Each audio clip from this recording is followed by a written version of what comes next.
judge saw a black man and tried to cut him down, but what he didn't see coming was a legal takedown so clean it left even seasoned lawyers in awe.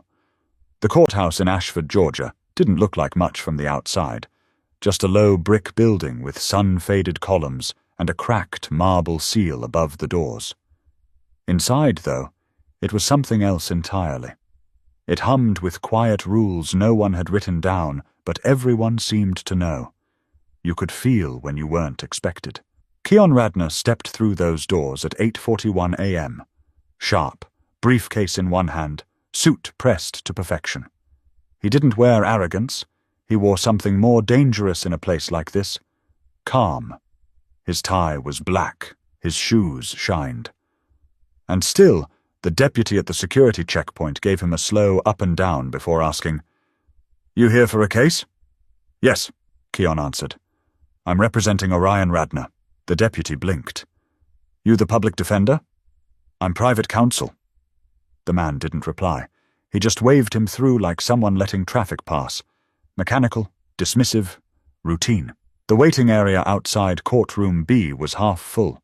A few attorneys hunched over phones. A man in jeans and a hoodie whispered to a woman holding a sleeping toddler.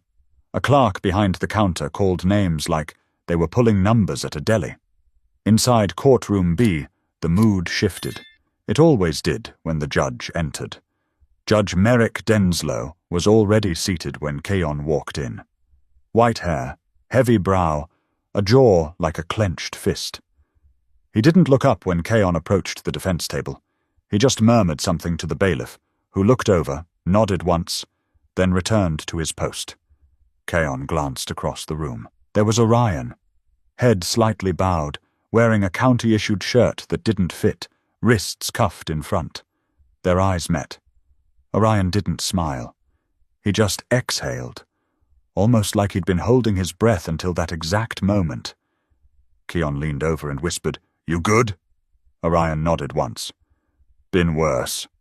The court reporter adjusted her headset. The gallery, maybe 10 or 12 people deep, whispered in pockets. Prosecutors chatted quietly among themselves, one of them chuckling at something and looking directly at Keon.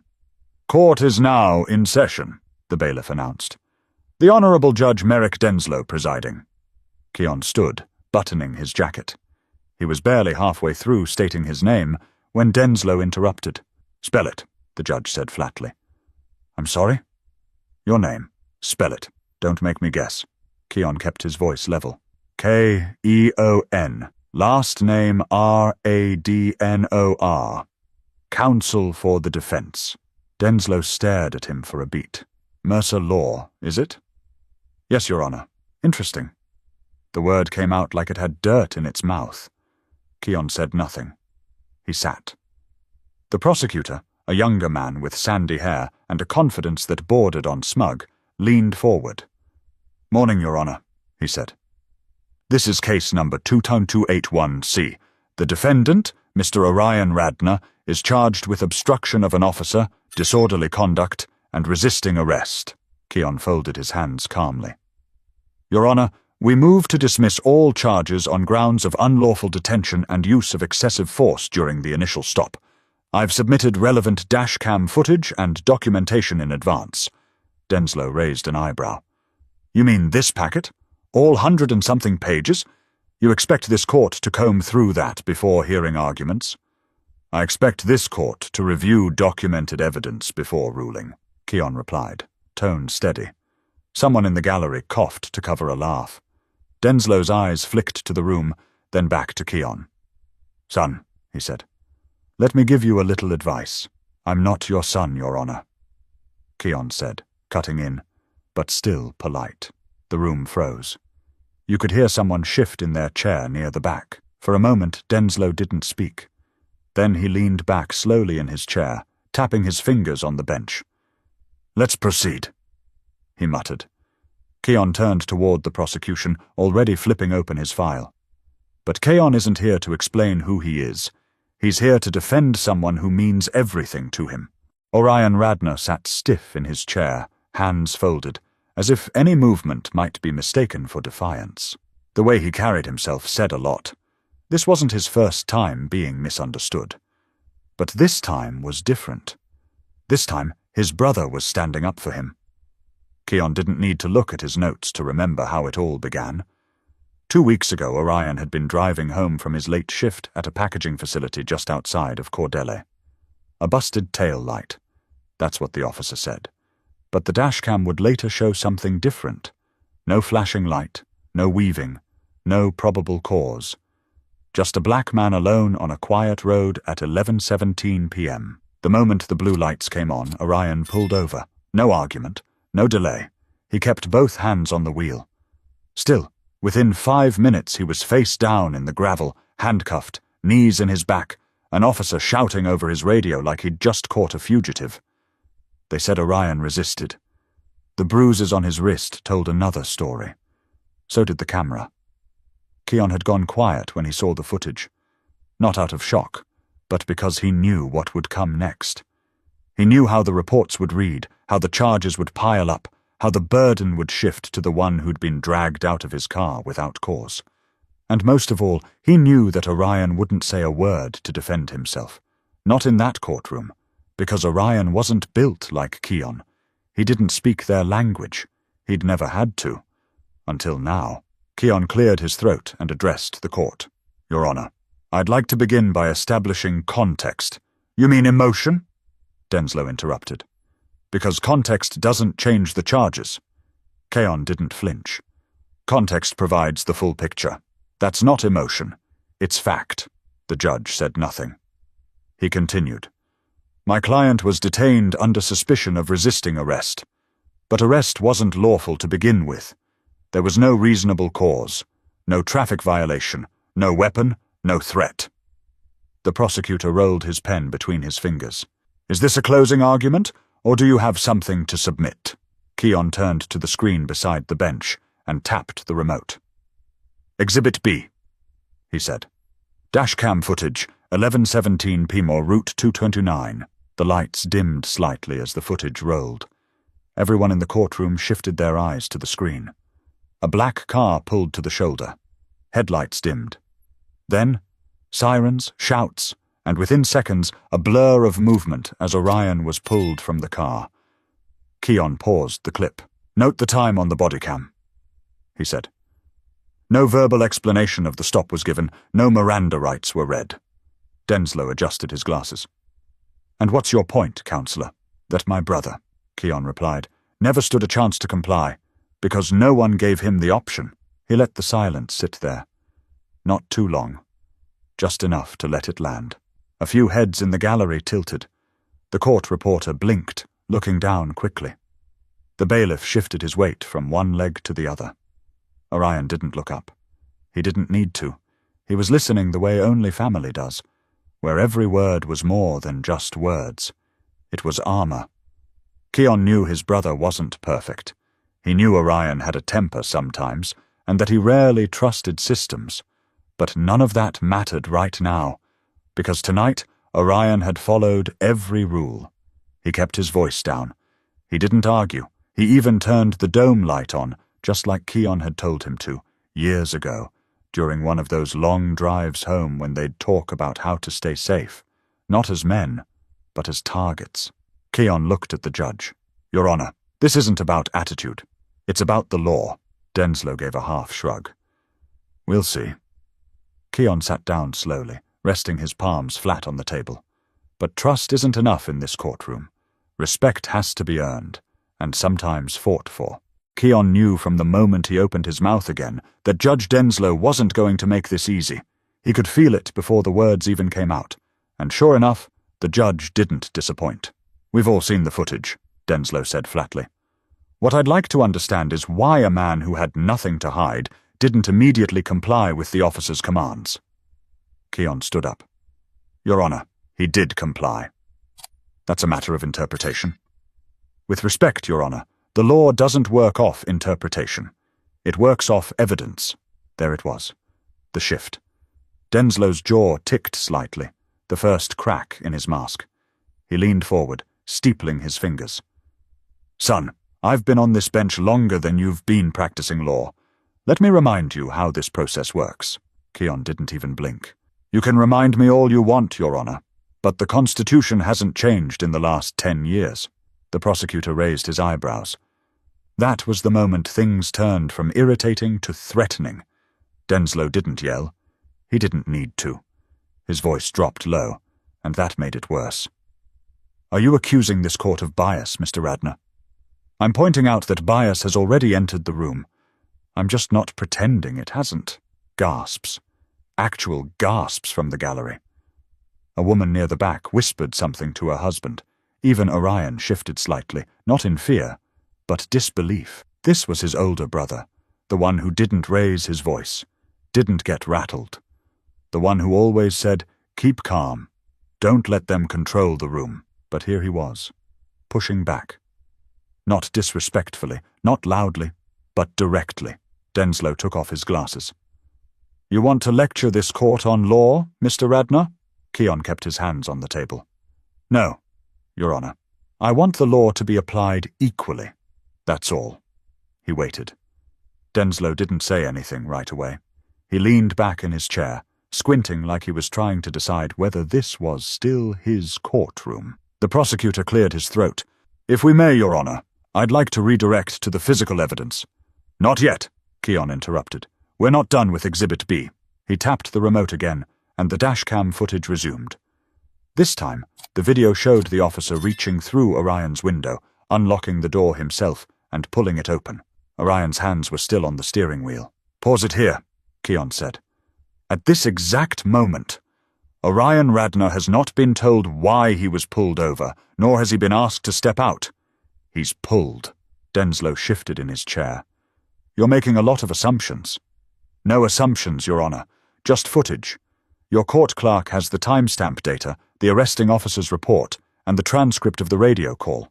None of them match." The courtroom felt heavier now. Something had shifted. Keon could tell. He'd been in enough rooms like this to feel it, when the weight of facts finally starts to bend the silence. The prosecutor, suddenly less talkative, leaned over to whisper something to his co-counsel. Keon didn't look at them. He looked at Orion, and Orion, for the first time, looked back, with the tiniest tilt of his head, just enough to say, "You've got them listening now."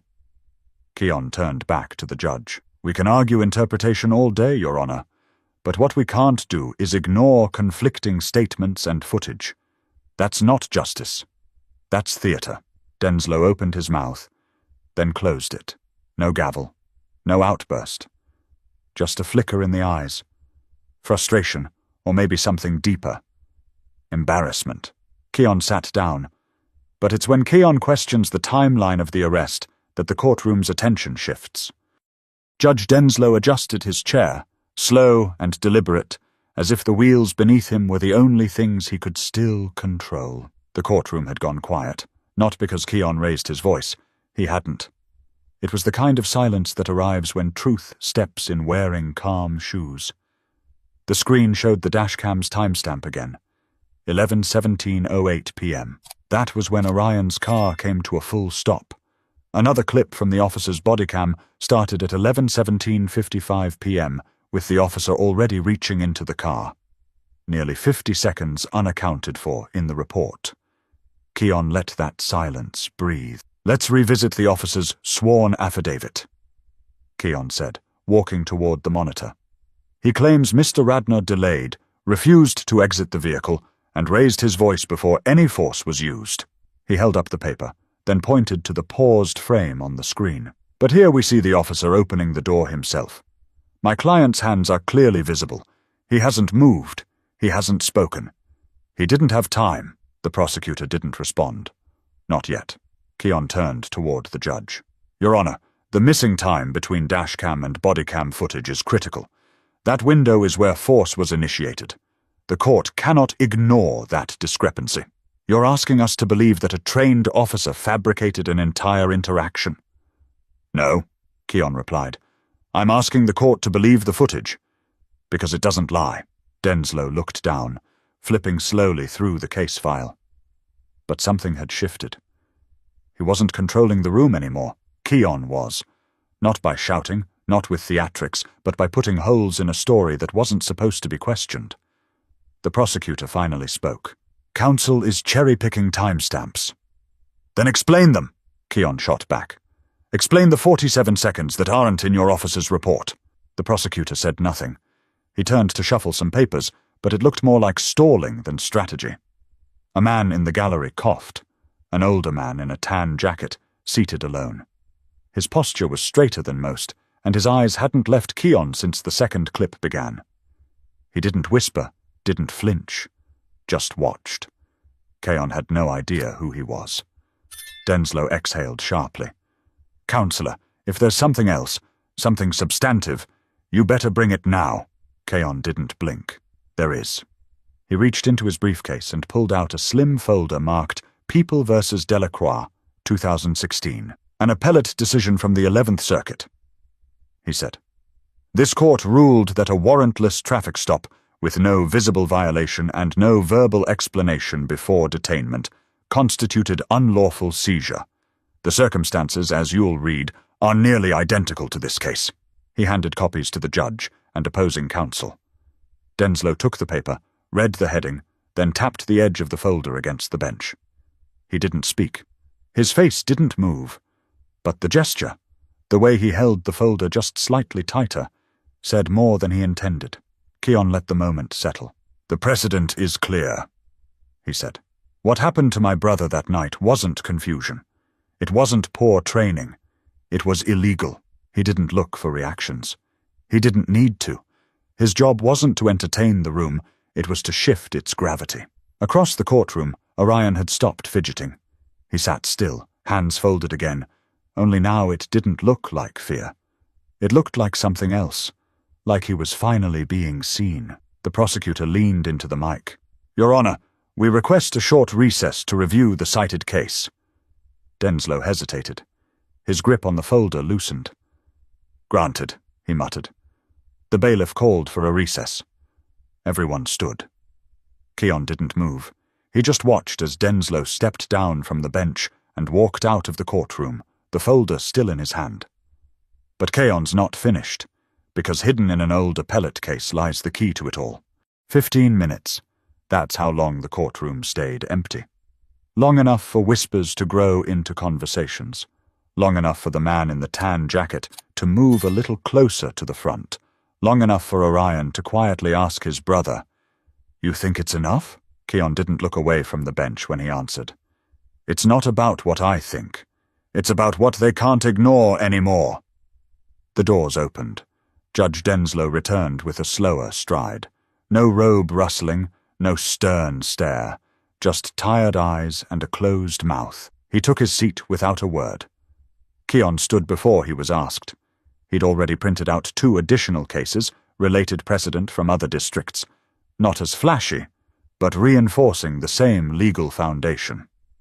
He handed them over without saying a word. Denslow glanced at them, then nodded toward the prosecution. "Do you intend to respond, Mr. Folenza?" The young prosecutor looked less confident now.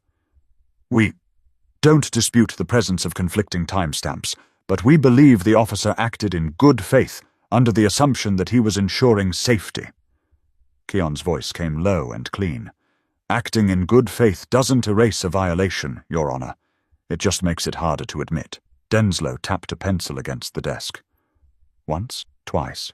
"Let's talk plain, Counselor. You're asking this court to believe a 33-year-old with 5 years of trial experience over a 10-year officer with a clean record.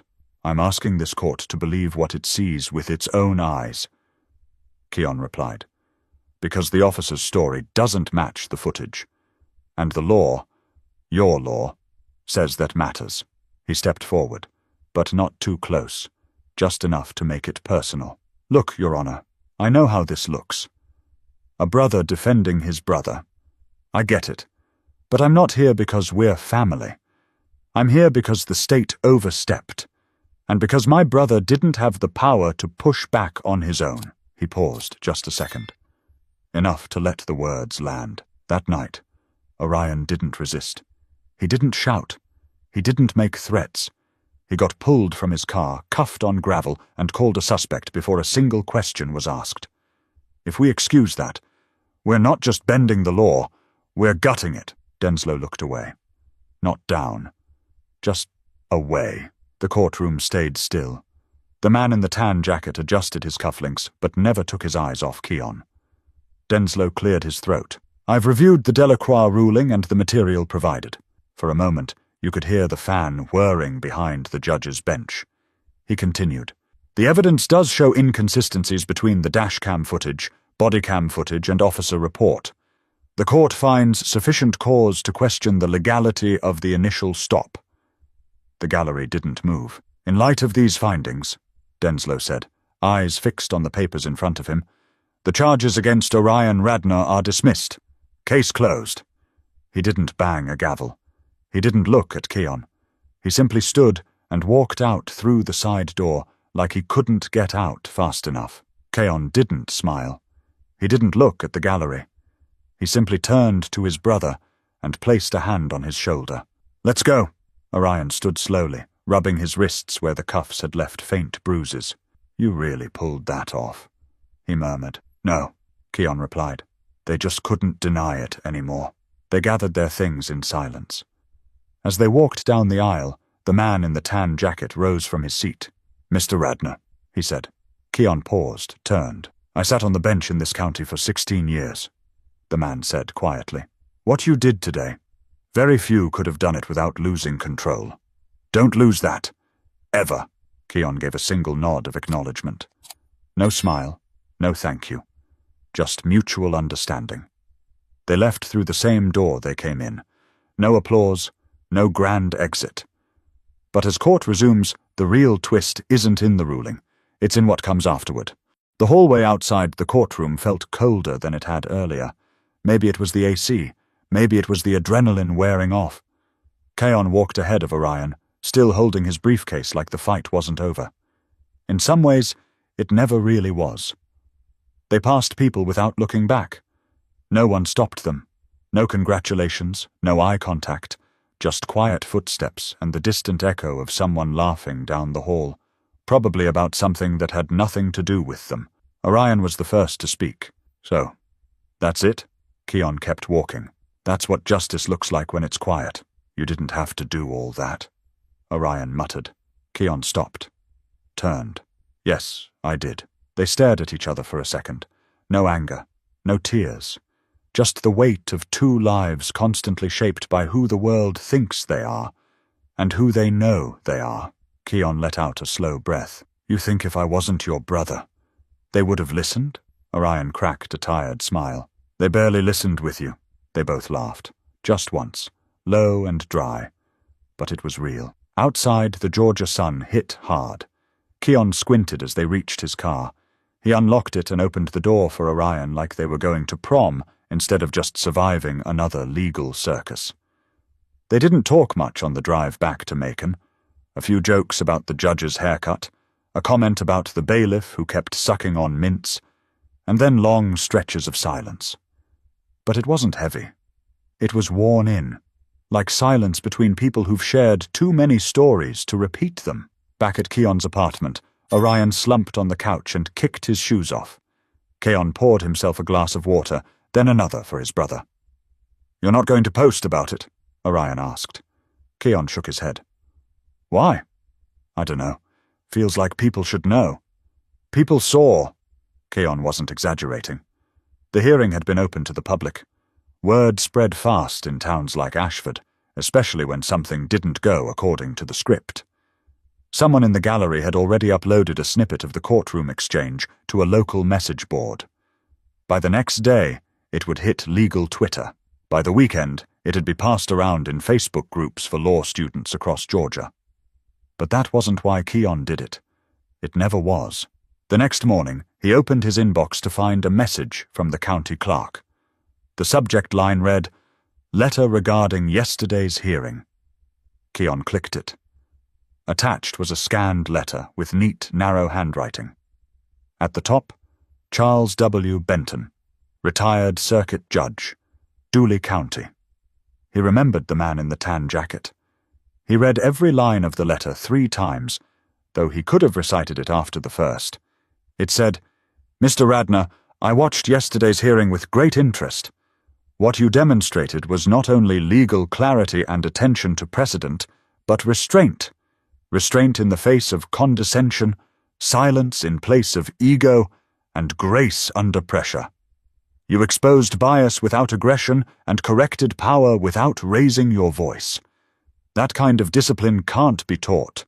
If you ever seek to sit on the bench, I hope I live to see the day. We need more like you. Keon sat back in his chair, eyes fixed on the screen. He didn't forward the letter. He didn't call Orion.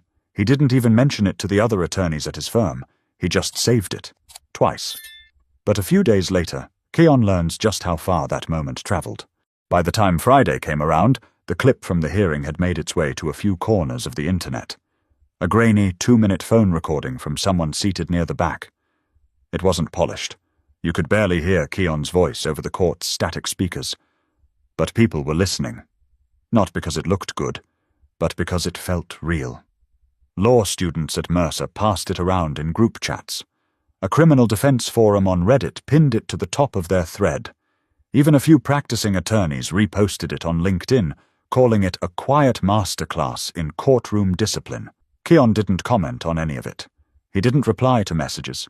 He read some. Sure, but only to make sure no one had gotten anything wrong. He hadn't raised his voice. He hadn't given a speech. He just did his job, under pressure, in a room that didn't want to see him as capable.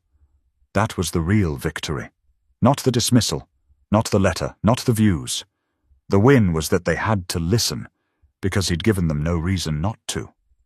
The letter from Judge Benton had quietly circulated too. A partner at Keon's firm printed it and pinned it up in the copy room. Guess this means we won't be losing him to corporate law. Someone joked in passing. But not everyone was joking. 1 week later, Keon was invited to speak at a continuing legal education event in Savannah. The topic was courtroom integrity under pressure.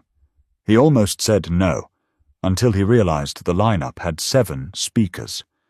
6 of them had never practiced in a county court. The 7th was him. When he took the stage, he didn't tell them about the letter, or the views, or the clip. He told them what happened when he walked into a courtroom, opened his mouth, and the judge saw everything but the facts. He told them about the pauses, about how staying calm was a strategy, not a weakness, how the goal wasn't to win a room, it was to control the temperature in it. He ended with this: you can be right and still be ignored. But if you're calm, clear, and relentless, they can't ignore you forever. They can mock you, they can doubt you, they can hope you'll lose your place. But if you hold the truth tight enough and speak it plain enough, the law, eventually, does what it's supposed to, even when the people sworn to uphold it don't. No one clapped right away. Not because they weren't impressed, but because it took a few seconds for the room to catch up to what he was actually saying. Later that evening, Keon got an email from a first-year law student. No fluff. Just one line. I was going to quit after this semester. I'm not anymore.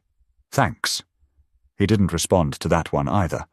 Instead, he turned off the lamp, leaned back in his chair, and thought about the dozens of times he'd been mistaken for a defendant, or a clerk, or someone in the wrong seat. He thought about Orion. Free, back at work, already pretending like none of it happened. That was his way. But Keon couldn't pretend. Not anymore. This wasn't just about one case, one win, one judge. This was about all the rooms he'd ever walked into where his presence was seen as a question mark. Now it was an answer. Moral of the story: you don't always get justice from shouting louder. Sometimes real power shows up quietly, with facts, patience, and a calm voice no one can discredit. If this story stayed with you, share it, because someone out there is still being underestimated, and they need to know they're not alone. And if you want more stories like this one, make sure to subscribe. We're just getting started.